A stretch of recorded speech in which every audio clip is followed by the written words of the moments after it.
Investigative Journalism Network webinar on tips and tools for uncovering online scams.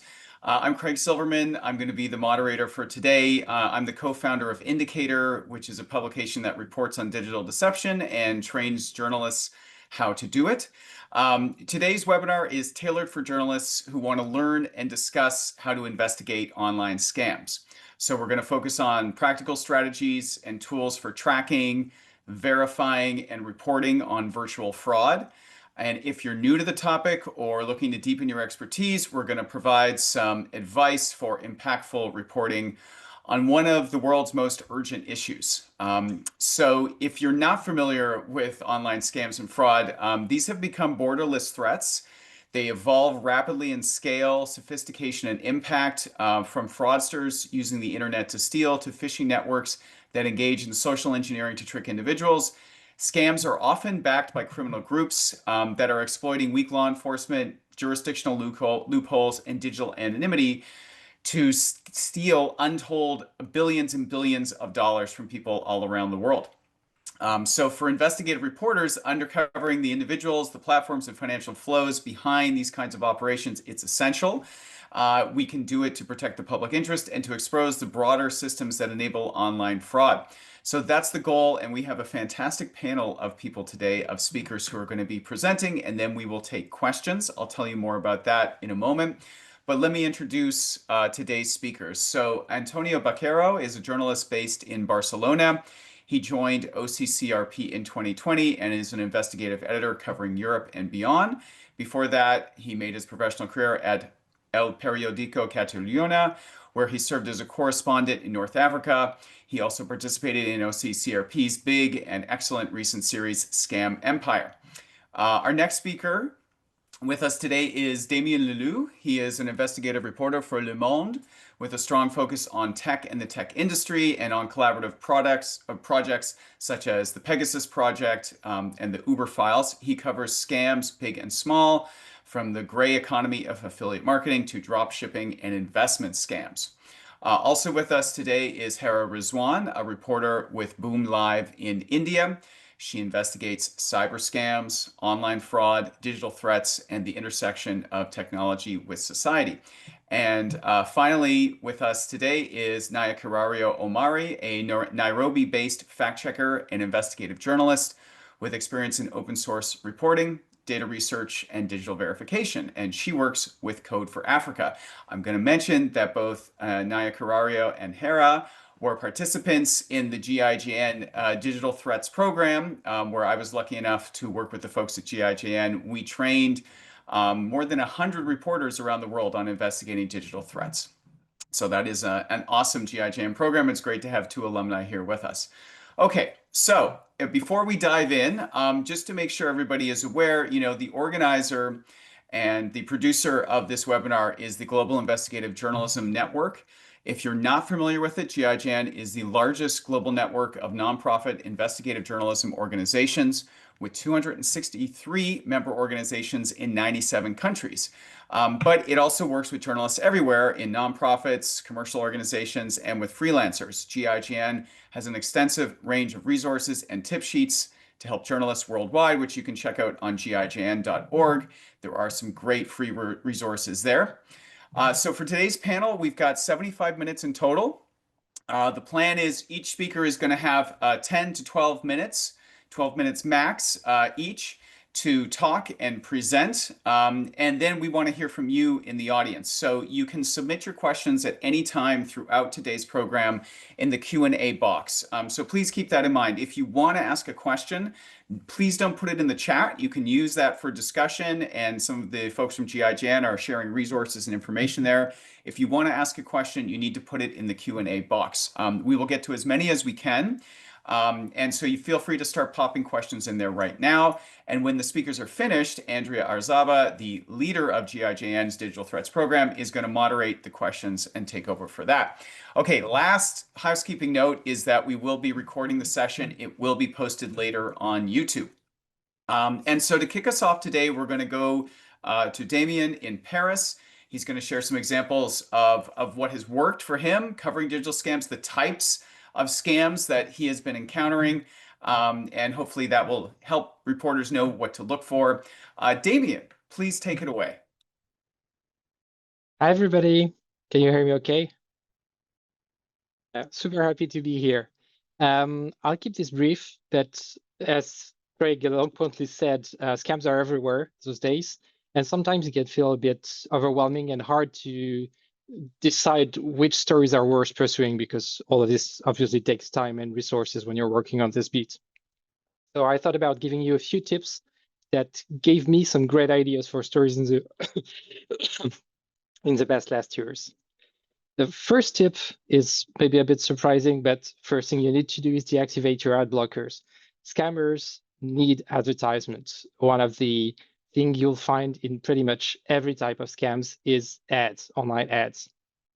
If you have an ad blocker, you can't see them. The victims can, but you can't. So as a journalist, it's important that you can see them. Here are two examples of great stories I couldn't have found if I had an ad blocker activated.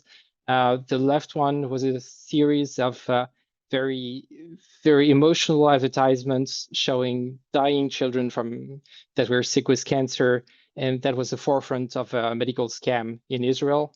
And the second series on the right was a series of ads that popped up during a 3-day of August in Paris, where the temperature was unbearable, promoting some so-called miraculous ways to drop the temperature in your flat. And this was a drop shipping scam as well.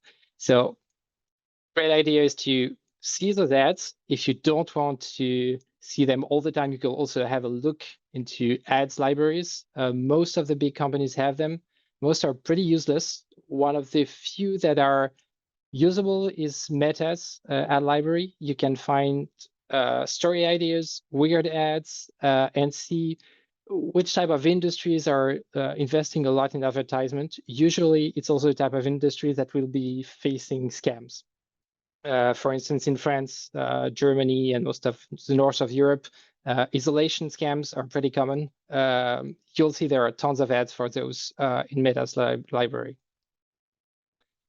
Second bit of advice or tip, Antonio will tell you about scams where individual lost tens of thousands or hundreds of thousands of euros. Those are great stories, but there are also great stories where the victims only lose a few euros each time, but over time, all this accumulates. Someone places an order on a website buying sneakers, and the sneakers never get delivered. So that's not a story. But if there are 170,000 people who did the same thing, which actually happened with a vast network of fake shops that were handled from China in France, that's a huge story, because that's a tremendous loss of money, even though the individual victim doesn't lose much. Same thing, the story above.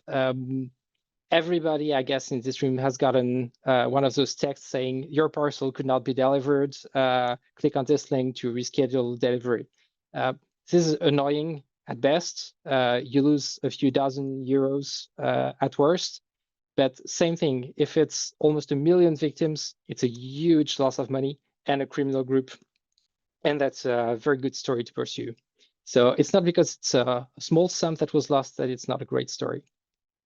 And one of the ways to find those stories is to actually go where the scammers are, because it might not seem that obvious, but scamming is a very complex ecosystem.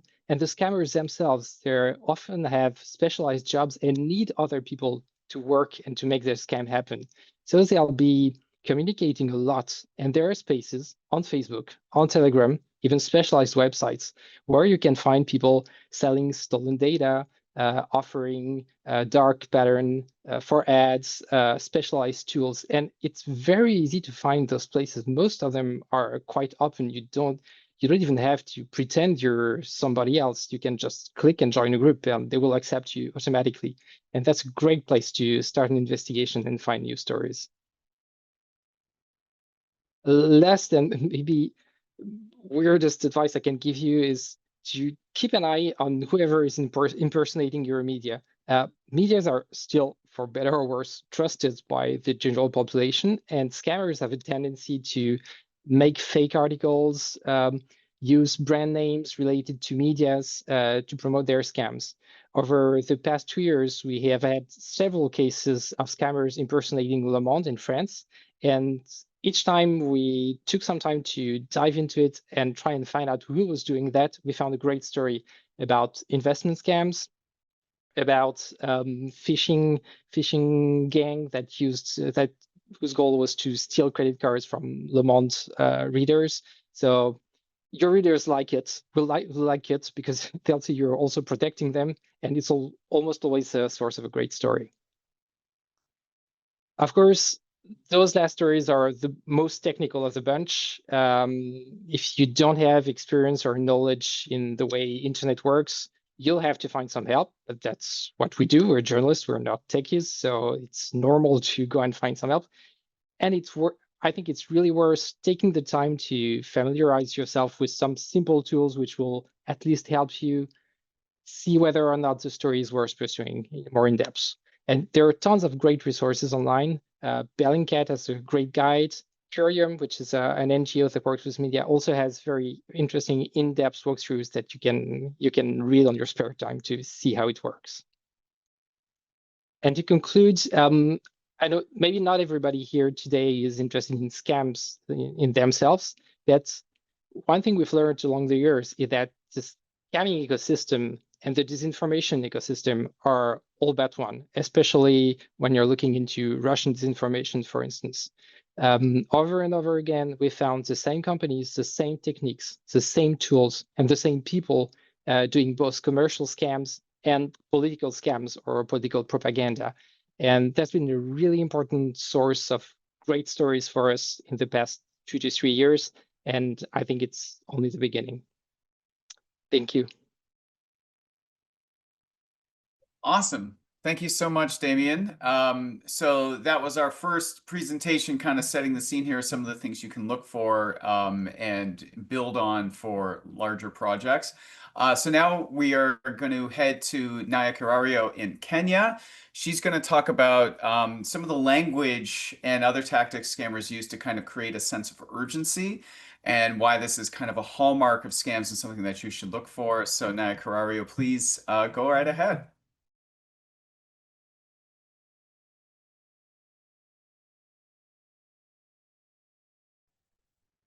Hi, thank you, Craig. I hope you can see my screen. And I'll share about a story that I worked on. It's about Facebook scams impersonating airports and airlines. And one thing I noticed about what these Facebook scams were using, or rather were taking advantage of, is our cognitive biases. We have, as humans, we have a tendency to believe in authority figures and all that. So most of these Facebook posts that I looked at were using names of airlines and airports to claim that they're selling off bags at affordable prices, at cheap prices. But one thing that they were not mentioning is that what period is this quote unquote offer is lasting, because they were just saying we are selling off, but this offer is has a really short shelf life.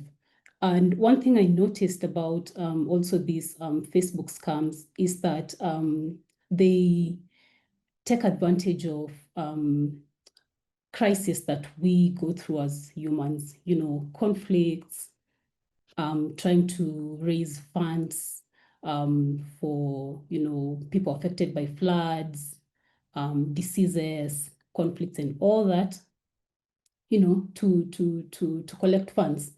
Or even job scams for unemployed people. We know most countries are facing unemployment. So those are the tactics they use. They take advantage of what people are going through to push their campaigns. So one of them was this. And one thing I noticed is that they were selling off these bags with claims that, airport warehouses are full and they don't have anywhere to take these bags. And, they were trying to avoid paying concession fees. So what that meant, or what that implied is that they have the legal, authority to sell off these bags because they are unclaimed, because that is what most of these posts were using. So in most of the posts, you'd find the word unclaimed, related to a specific airport that was being,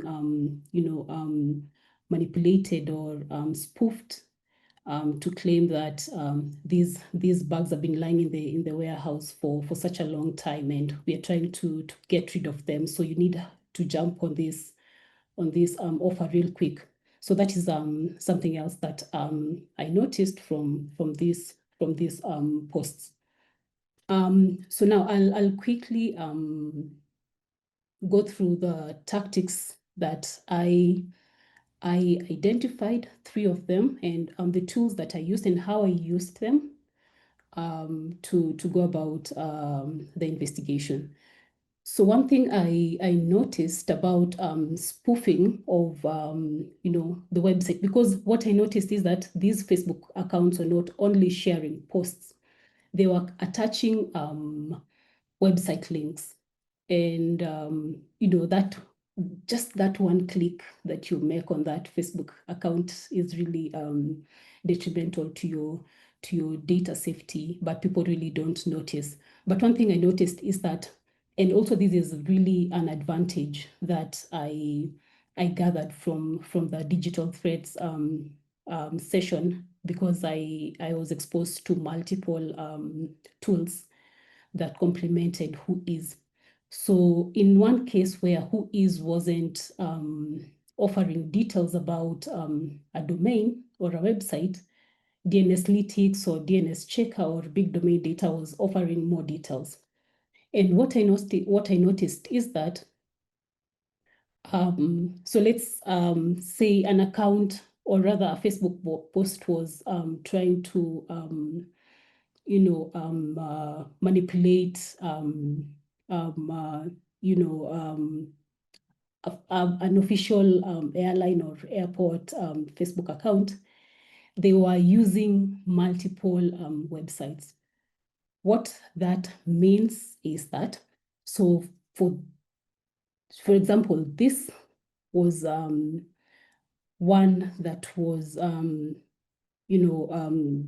called Johannesburg Airport, that was trying to sell off these bags, but the website that was attached to it was airpanda3.store. But when you compare both this airpanda.store and the official website of Oliver Tambo International Airport, they're two different.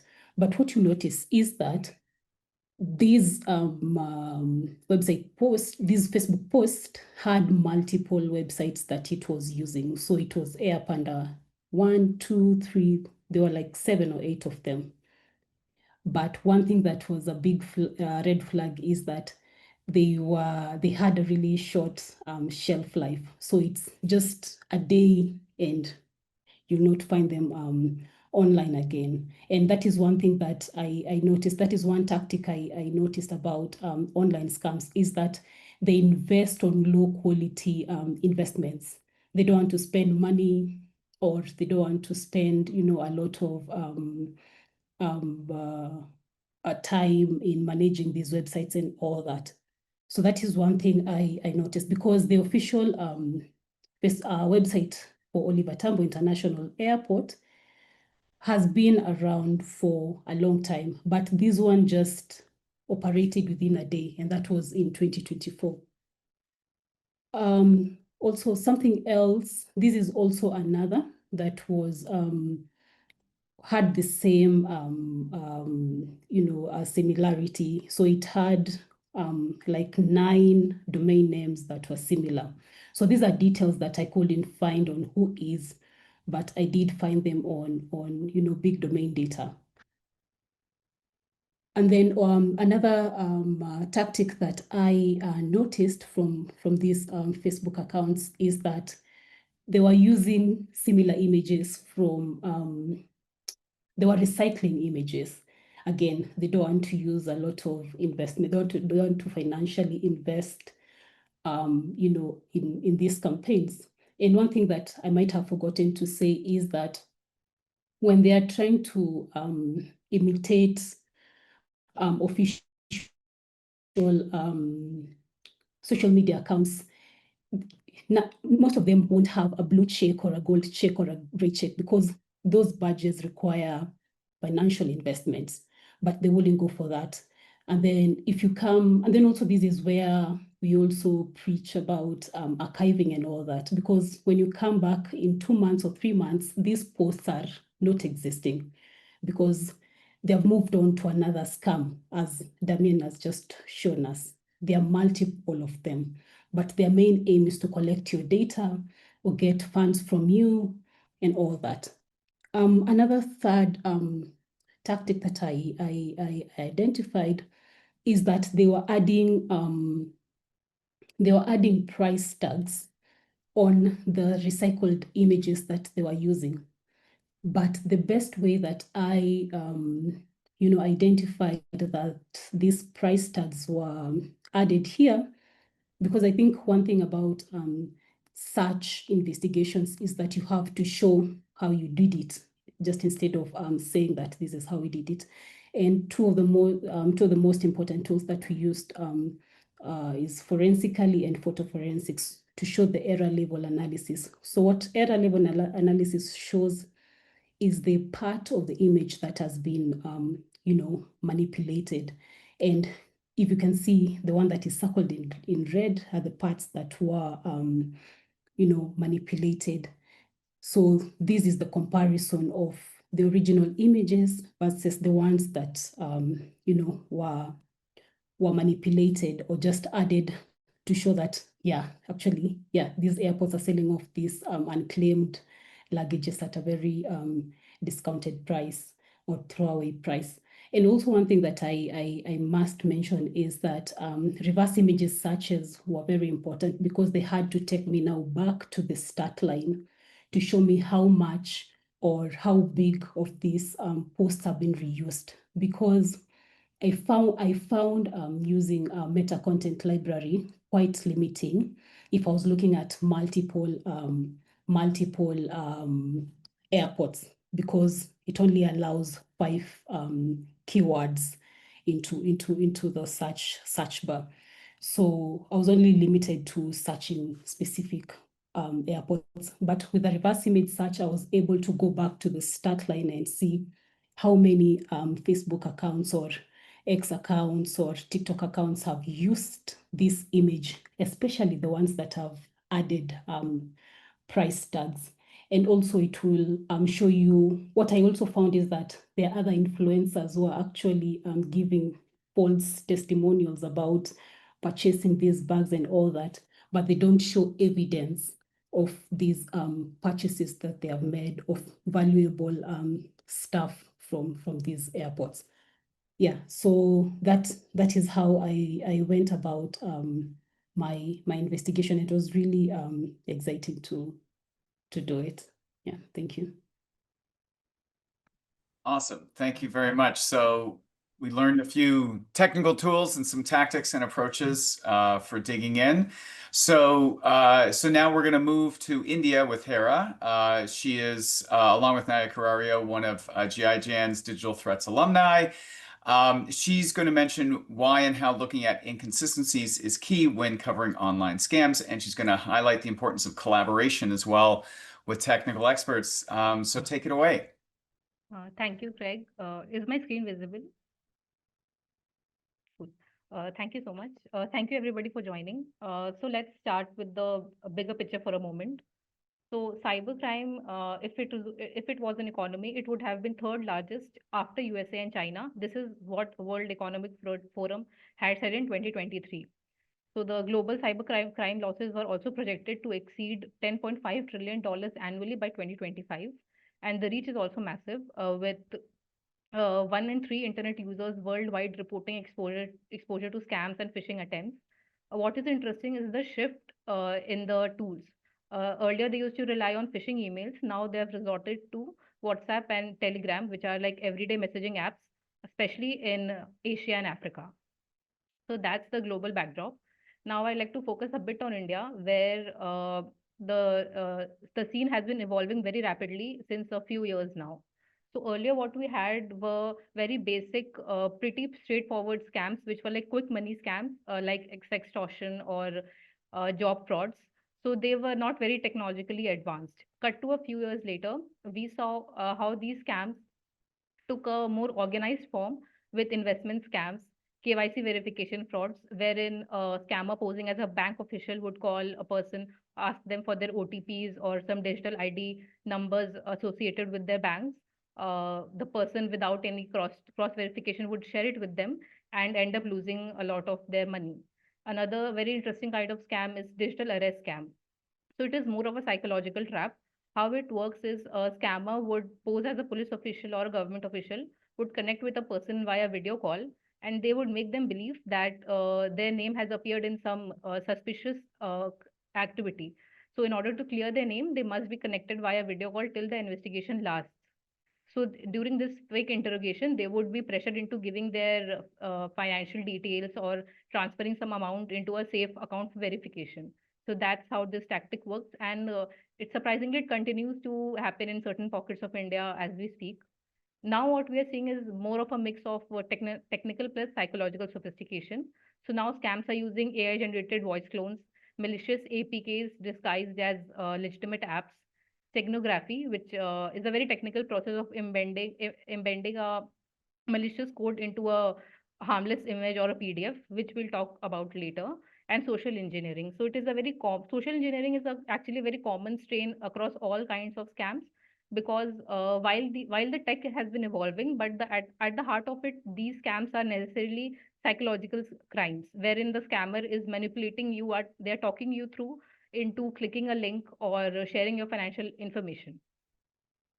So as the scams are getting layered, one platform whose name appears again and again is WhatsApp. So WhatsApp is technically a place where almost entire India communicates today. It's as basic as if you have a smartphone, you are on WhatsApp. So that naturally that becomes a very popular hunting ground for scammers to operate. So over the past few years, what we have noticed, the common scam patterns executing via WhatsApp include uh, account hijack scams, screen sharing or remote access scams, sextortion scams, impersonation scams, and malicious attachment scams. Now, I would like to talk about an investigation which we did a few months back. Actually, it is a very good entry point to understand how these scams have technologically advanced and become sophisticated by leaps and bounds. So, it is about a man who received this what looked like a very harmless image from an unknown WhatsApp number. So, and the image was of an elderly person captioned, "Do you know this person?" So when the man clicked on the image to download it, the within 2 minutes, the person lost around 200K from his accounts. So actually, the image was laden with a malicious code, which when opened triggered a download of a spoof app, and the spoof app provided attacker with a remote access to the person's mobile phone. They intercepted the OTPs and the net banking setup, and they were able to execute the withdrawals. So when we reached out to cybersecurity experts to understand how this could have happened, they told us that there are two ways of achieving it actually. So one is called steganography. So here what happens is the attacker might change one pixel of an image that is not very visible to the human eye, but that contains the hidden data.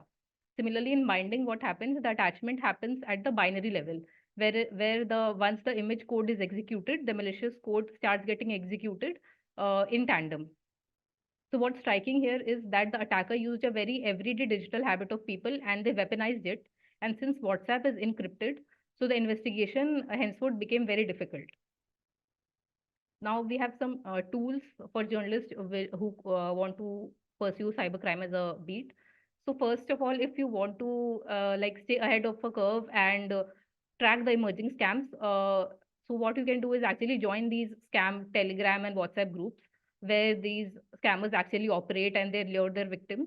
A very good Telegram search tool in this case is Telemetro, where you can enter keywords, look up what kind of pages appear or groups appear, and you can join them.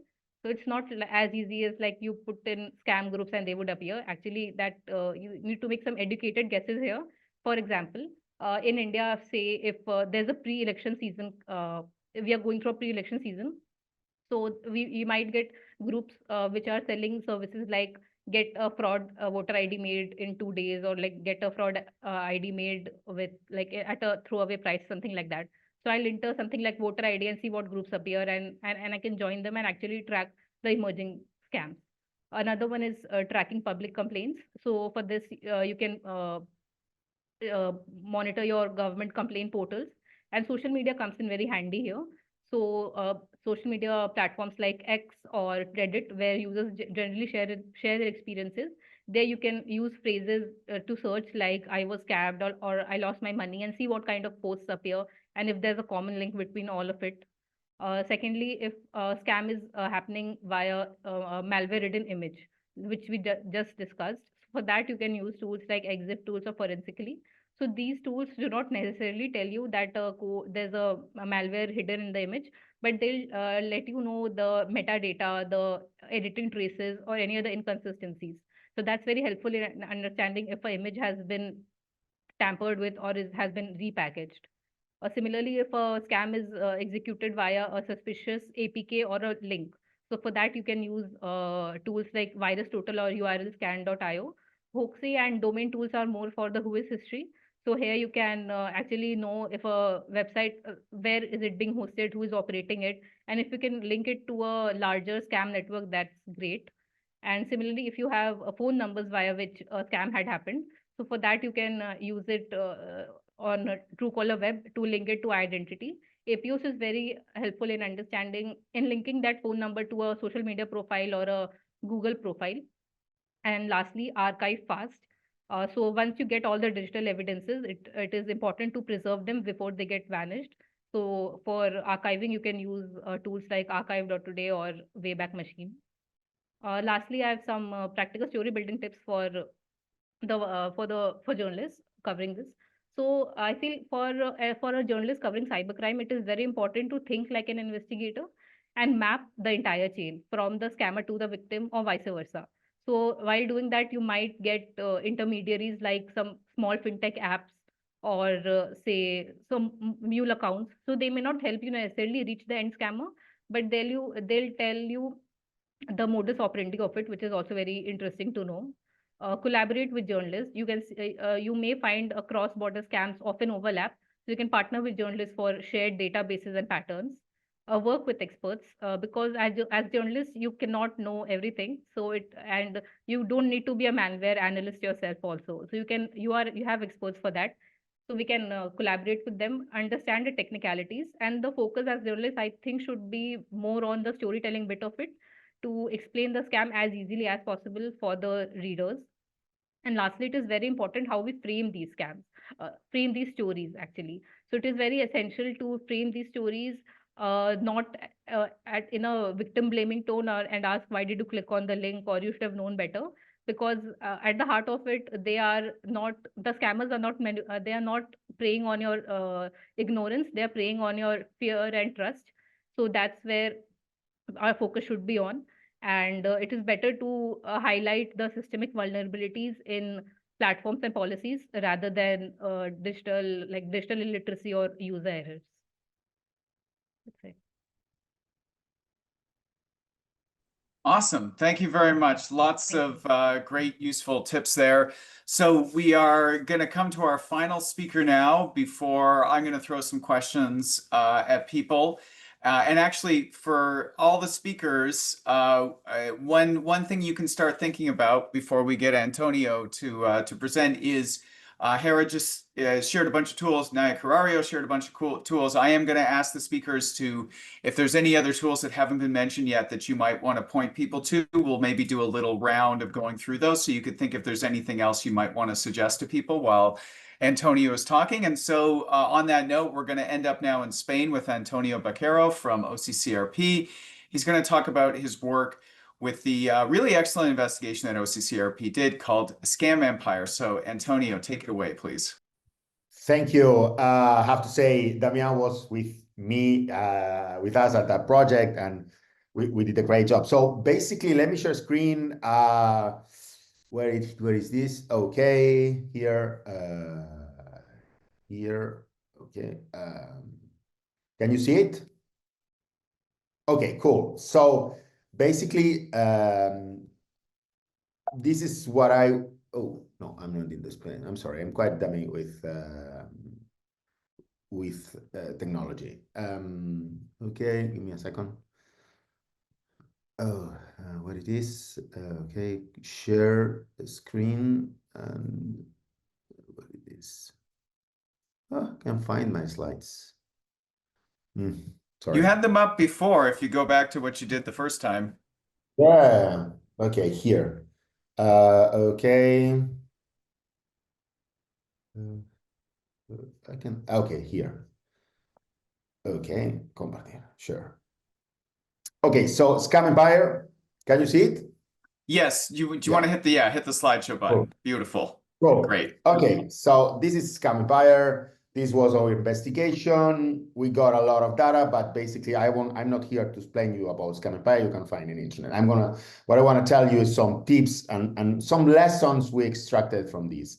I will start with this figure. We will say, what is 309? Well, I live in Barcelona. It's the capital of a Spanish region of Catalonia, 7 million inhabitants. We got, Catalonian police told me last week that we got every day 309 people filing complaints to the police for being scammed in a 7 million region population. This is a lot. It is now the most common crime.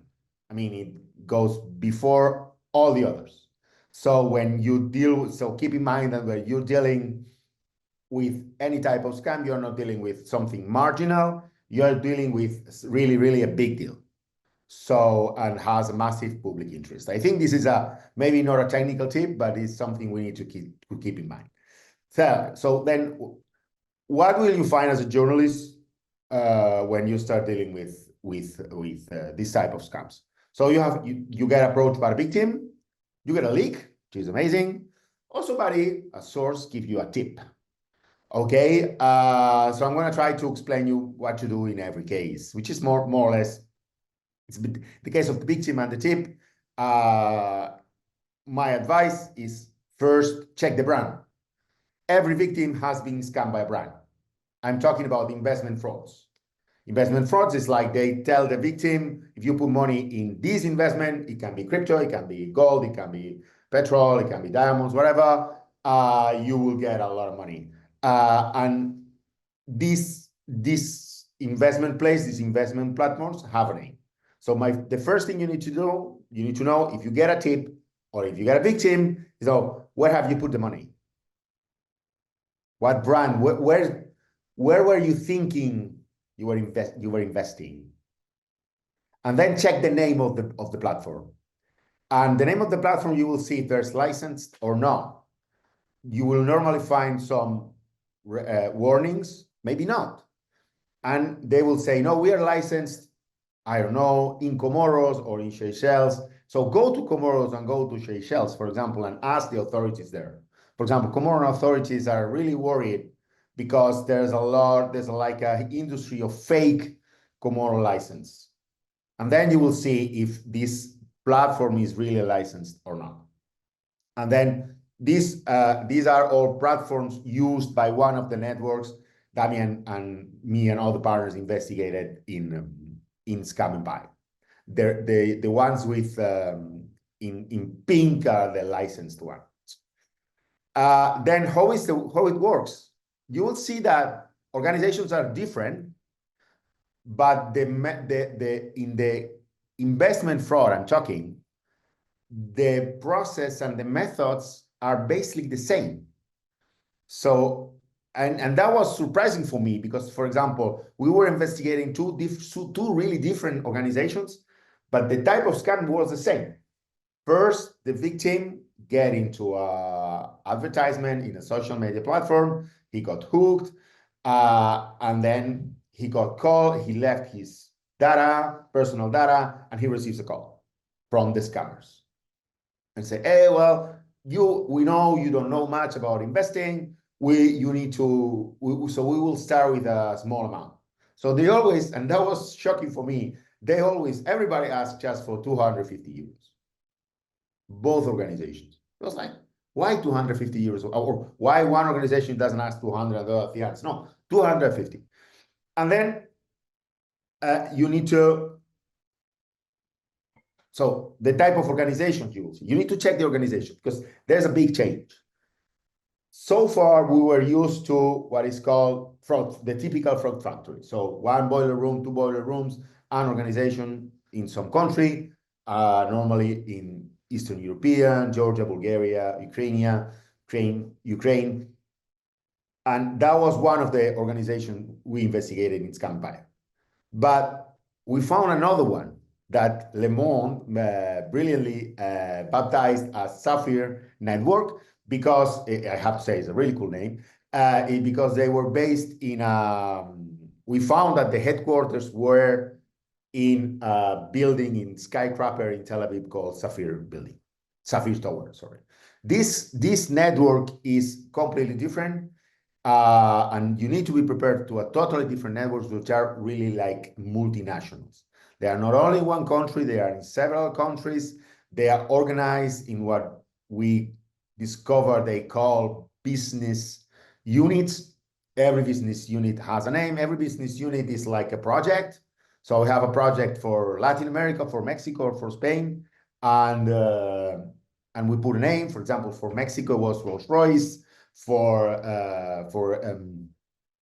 Spain was GB, and Serbia. So they put different names for every project. You need to check the marketers. Keep in mind that Damian explained before, the marketers are not organically or structurally part of the scam organization. It's like the scam organized crime outsource the marketing, the affiliate marketing, to other companies that are extremely shady as well. And these companies create fake ads, put them in social media. These fake ads is where they hook the victims, and then they deliver the victims to the scammers. They say, the ones who reply, that there are not many, they say that they don't know that. But what we saw is that they got some conversations, and it's true that they are completely aware that they were dealing with extremely dodgy people. And you can see that depending where the victim is, they got paid more or less money. When you get contacted by a victim, you need to take care about psychological manipulation. The victims, and this is extremely important. It's not a technical tip, but it is extremely important. Victims you will encounter when you deal with this type of scams are psychologically destroyed. It's people that have lost a lot of money. It's people that don't trust anybody, because the scams has two parts. First part, they got scam, think that they are investing in some whatever, in some companies, in gold, in whatever. Then they discover, when they try to recover the money, they discover that they got scammed. And then it starts the second part, which when they are contacted by what the criminal organization called the recovery department, which is basically people impersonating lawyers or entities or banks who contact the victims. They say, no, we know where your money is.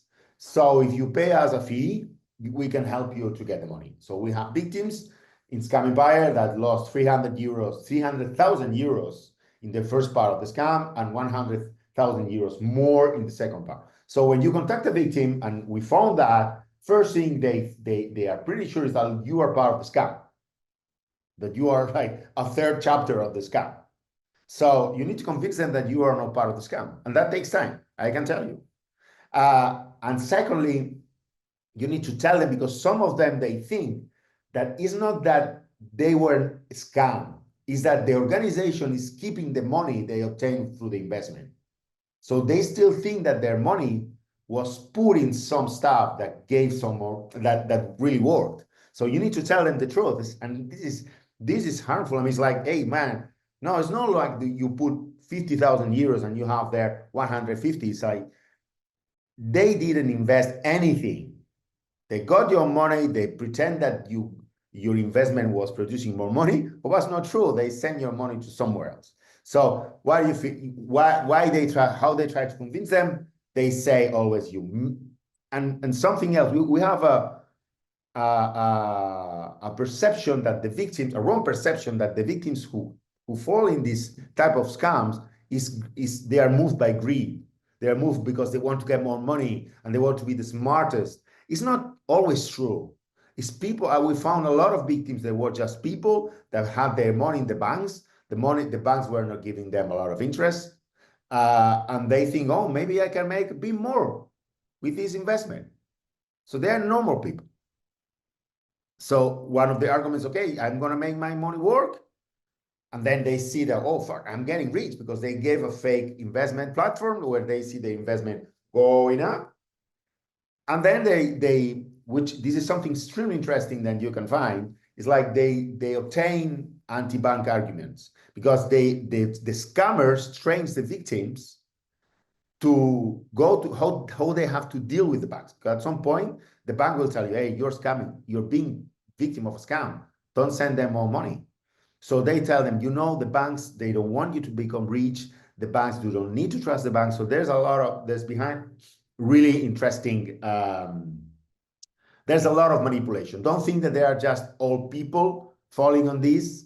Everybody can fall. We even have some cases where I remember a police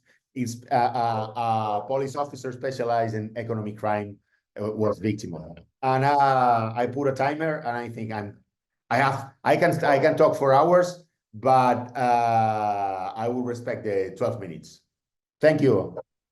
Awesome. Thank you. Good job, everybody, respecting the time. I'm super proud. What a great group of speakers. So that leaves us time for some questions and discussion. So we'll take maybe 5 or 10 minutes among us right now, and then we will proceed and take questions because I do see there's a lot in the Q&A, and I want to make sure that everybody who's come to join gets a chance. So let me go to the thing that I said I was going to ask all the speakers to do, which is I know people tend to be very interested in tools. And so we've seen some tools mentioned already, and I just want to open it up for the speakers. Is there anything that hasn't been mentioned yet that you might point people to as a tool or a resource that they want to take note of? And I will note, I've seen some stuff in the chat. Remember that this is being recorded and it's going to be posted on YouTube, so you can rewatch and you can re-look at the slides with some things. So Antonio has raised his hand. Tell us about some other things people might want to be aware of and use. I mean, my one advice I'm going to make to our colleagues is like, if you come across this, if you start investigating this type of criminal activity, contact OCCRP, contact the other big media that have investigated this before, because what we've seen is like these people is more or less the same people all the time. So it's not like you need to make OCCP part of your project or your investigation, but maybe you can get help from OCCP. Maybe we can help you to check the brands. We can see if the people you are investigating appears in our data set, because we are receiving a lot of complaints from people and tips. And so it's like, my advice is like, come to us, or who says OCCRP, says any other big media, Le Monde, any other big media that have been working this before, because they can help you and you will save a lot of time. Thank you. All right, so Damien, you mentioned ad libraries and you mentioned turn off your ad blocker. Is there anything else you might mention for folks to sort of be aware of? Yeah, maybe briefly, because I saw that's also one question that popped up in the chat. There is always a question of how do you save all this and how do you archive all the proofs. Meta's ad library and all ad libraries that do a very bad job of being accountable in the long run, meaning if they discover a scam running on their platform, especially after you've given them a call, they will delete everything. And you won't be able to find traces of the scam you were investigating and that you alerted them to in the first place.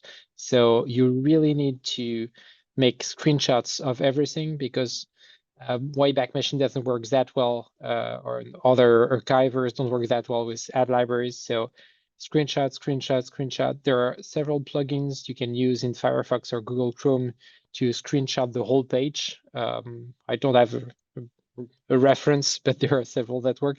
And the basic tools to do screenshots in macOS or Windows work great. Just remember that you'll have to sift through all this when you're writing your article and you're looking for illustrations. So try to keep them somewhat organized, either by brand, by type of product, or by scam, because you can get flooded real quick. And that's also a more generic advice I can give you. It's not really a tool, but if you're working on a project like Scam Empire for several months, at some point you'll have hundreds of pages of notes. So you have to either use something very structured that Antonio can describe much better than me, or at least have some rules in your Google Doc or Word document with a plan and some basic structure to make sure that when you start writing, editing, and fact-checking your copy, you'll find what you need and you don't lose several hours looking for something you know you have but can't find. Awesome. I actually threw two things in the chat for archiving. So there's a really great free tool called Ubiquitron where you can actually turn it on, install it in Chrome, and it will record screenshots as you're browsing. And then for the full page one that Damien mentioned, Go Full Page is an option there. There are a few other full page ones. I see one of our participants, Sarah, mentioned single file, which will actually download the entire file and not just a screenshot of the web page you're on. So those are a couple options for everybody. Hera and Naya Carario, you both shared a bunch of tools. Just wanted to see, is there anything else you wanted to add? Go ahead, Hera. I see you unmuted. Yeah, so actually there are two tools I would like to mention. They are both related to actually social media. That's where these scams operate right now. So one is What's My Name tool. It's a OSINT tool. It helps finding you, like if you have a username, so that helps in discovering where a specific username is registered or active online across all social media.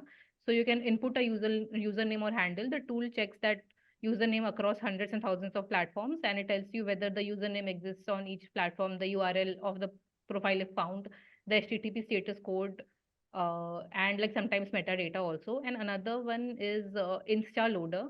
Yeah, that's also very helpful for scraping data from Instagram. So you can get like photos and videos from profile highlights or caption and hashtags and comments and metadata. And yeah, so these two.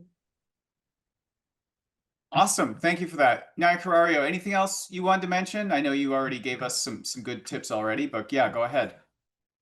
Yeah, I think I'd want to mention Facebook page transparency is a very important aspect of Facebook that can be used, because what these online scams do is they go as they change their names.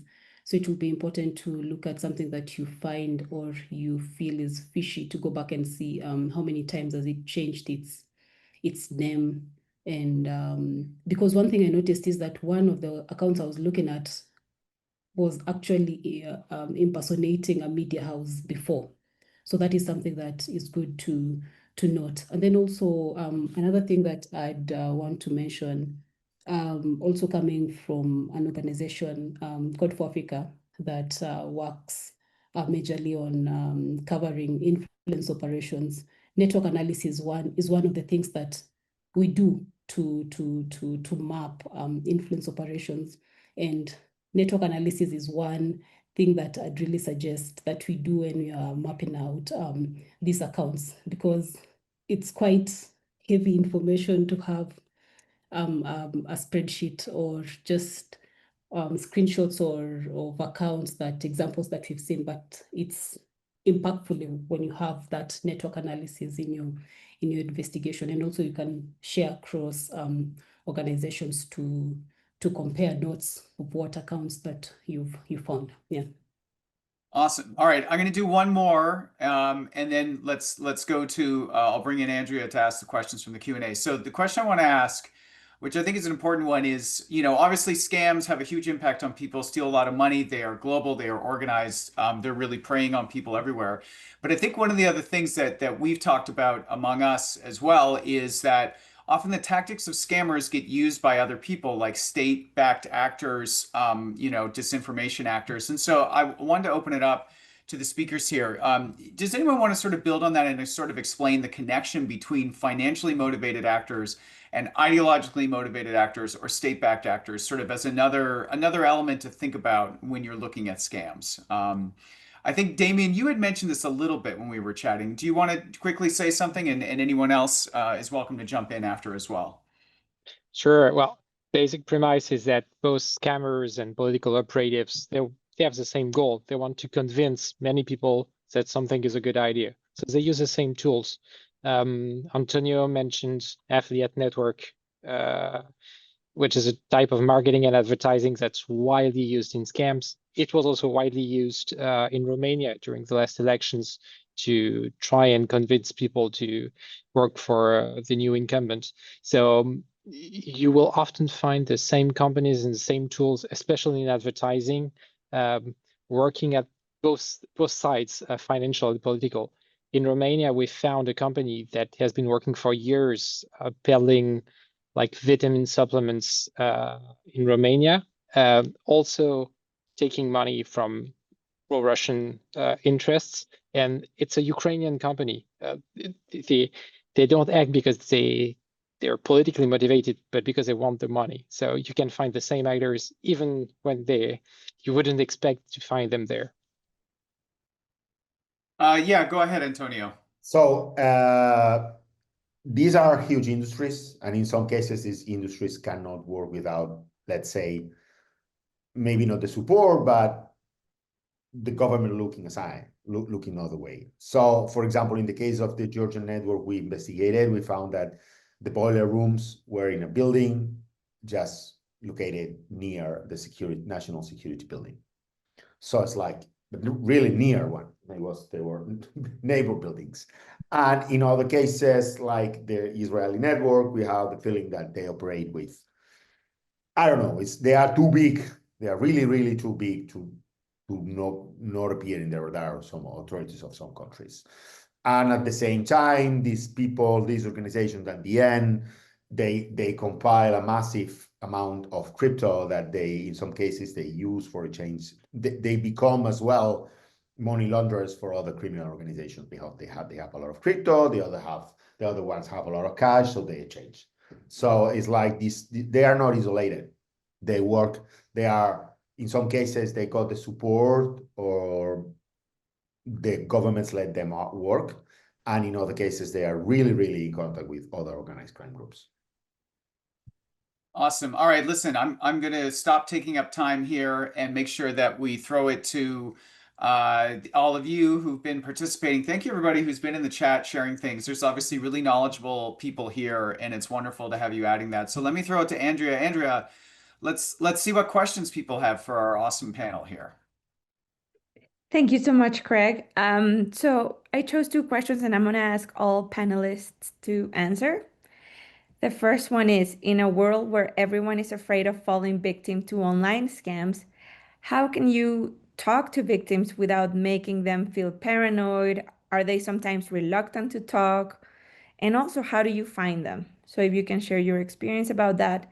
And then the second one that was repeated in the chat, what safety precautions we should take when investigating digital scams?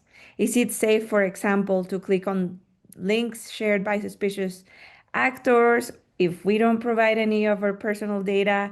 Do you often create new profiles for your investigations to do this search? Like, please also share more about that. So I'm gonna start with Damian, if you can share.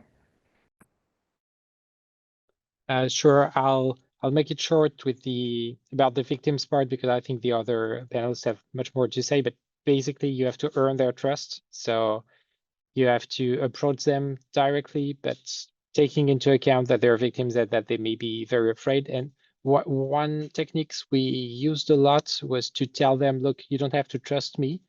Call the switchboard at Le Monde and ask to speak with me. And you'll see that I am a journalist, that I'm actually really working on this topic, and that I'm who I say I am.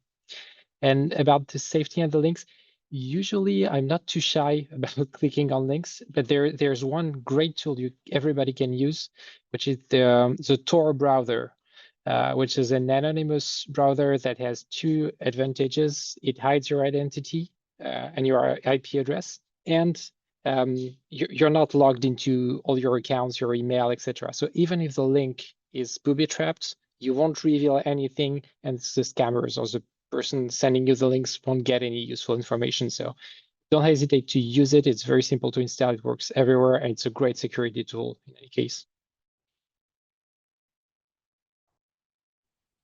Thank you, Damien. I'll go to Nicarario now on victims and on safety precautions, please. Okay, thank you. I think one thing that we must also admit is that most of these tools are easy to be used by tech-savvy people, journalists, and all that.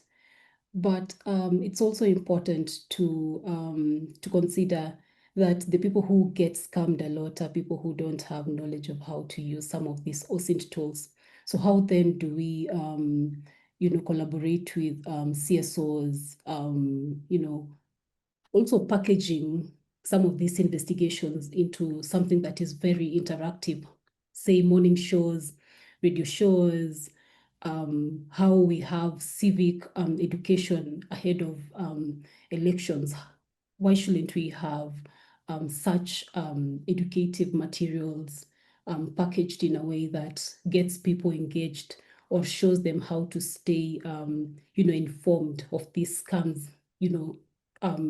through our media outlets. Also, second thing about how to stay safe. I feel like it's very important to also engage social media platforms, because once we have independent fact checkers fact checking, let's say, a crisis, and when you click on a post, it's already debunked.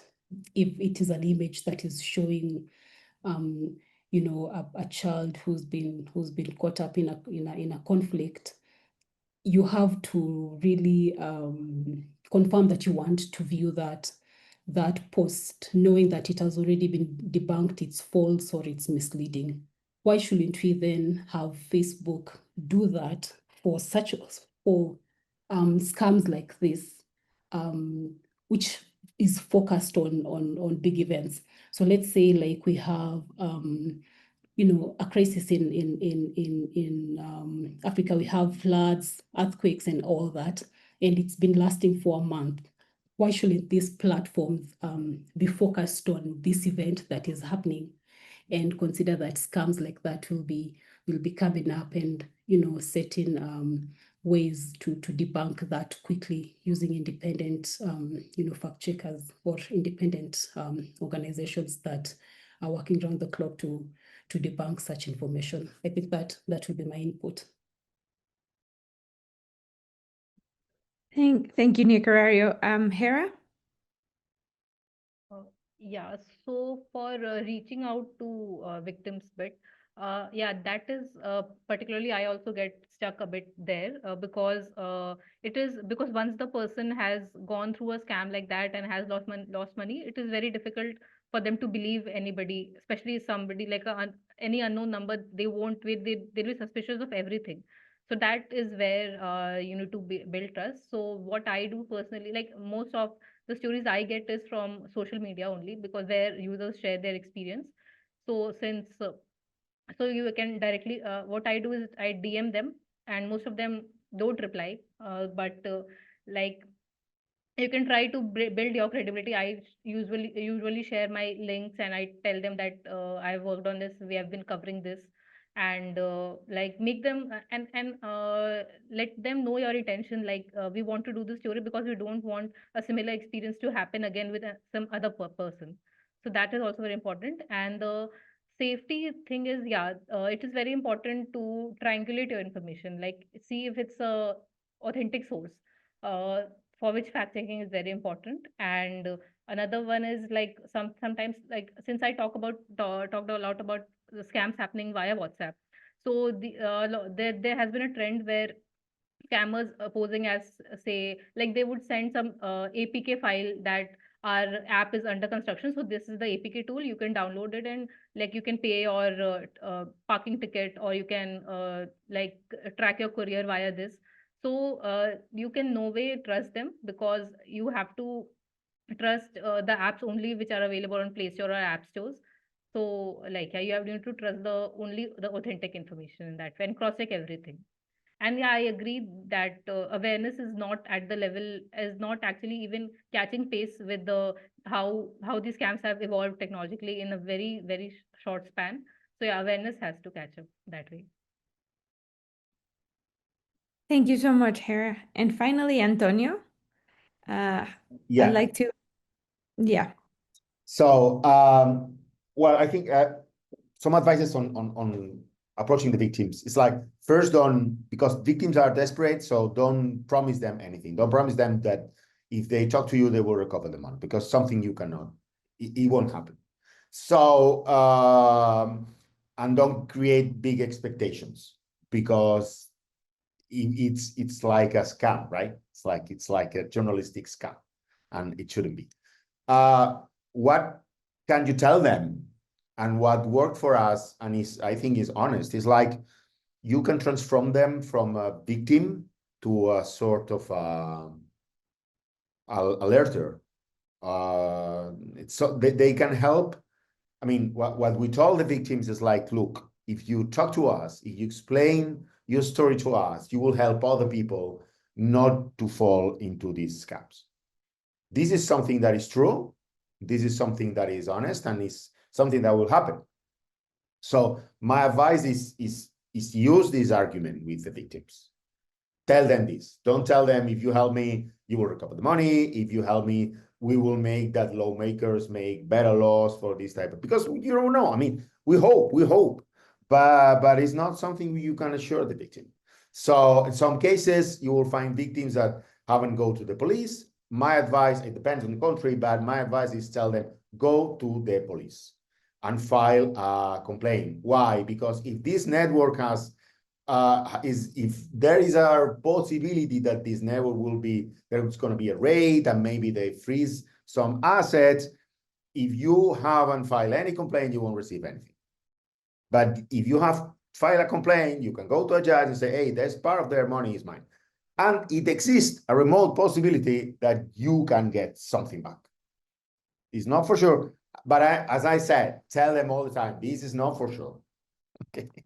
And something else is like, you can become like a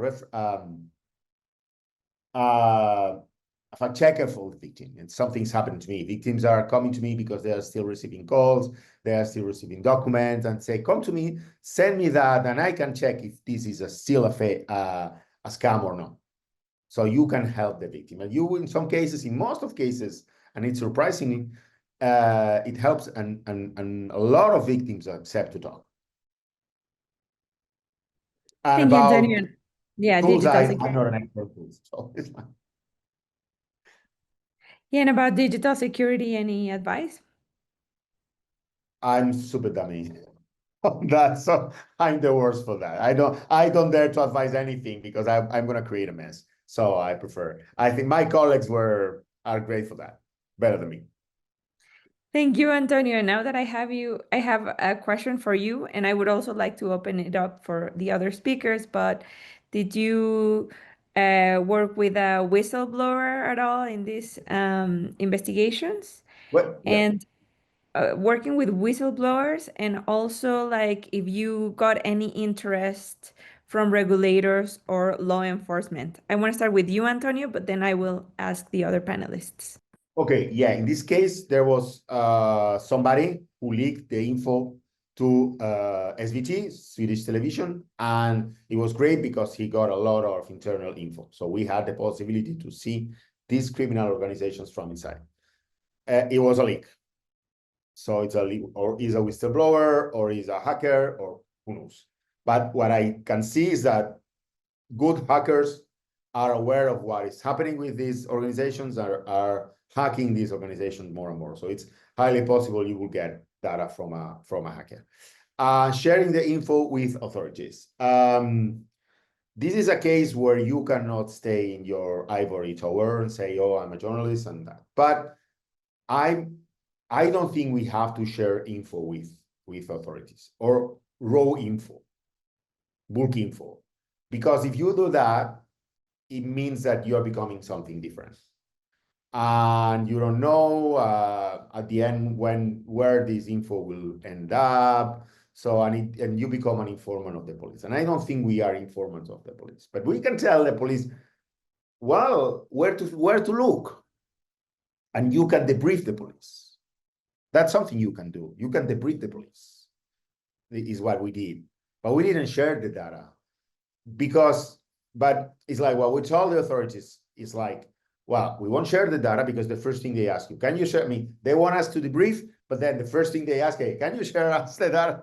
I say, well, no, we can't.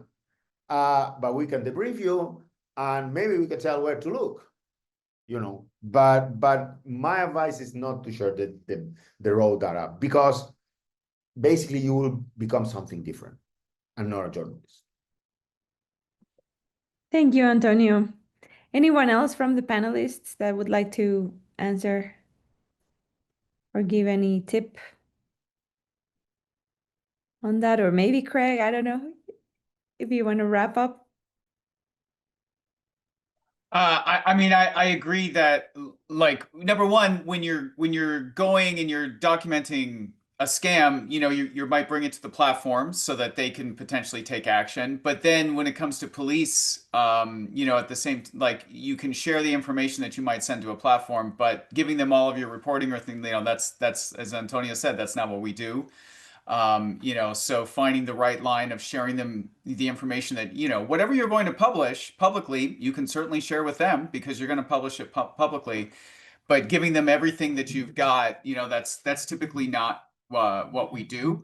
Because as Antonio said, then we turn into something else. Yeah.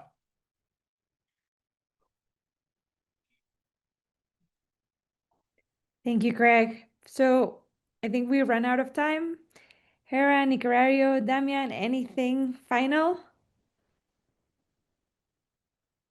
No, I think that's it. Well, maybe Craig, you want to go ahead, say goodbye. Yeah, sure. Thank you, Andrea. Thank you, all the speakers. Thank you for everybody. We're always sorry we don't get to everybody's question. There's lots of them. They were all good, but we can't sort of go on forever. So unfortunately, we are out of time. I do want to thank the Global Investigative Journalism Network, all of these wonderful speakers, and the great participation we had. I know there was one comment saying, hey, we need to do another session on scams. So GIJN will take that under advisement. Maybe that will be possible. You can keep an eye out on GIJN's Twitter feed, which is at GIJN, and the website. They do lots of webinars. They're always free. So be sure to sign up and make sure you also sign up for GIJN's newsletter, which has lots of great information. So with that, thank you to our speakers. Thanks, GIJN, and thanks everybody for participating today. We will see you at another webinar in the future. Thanks, everyone.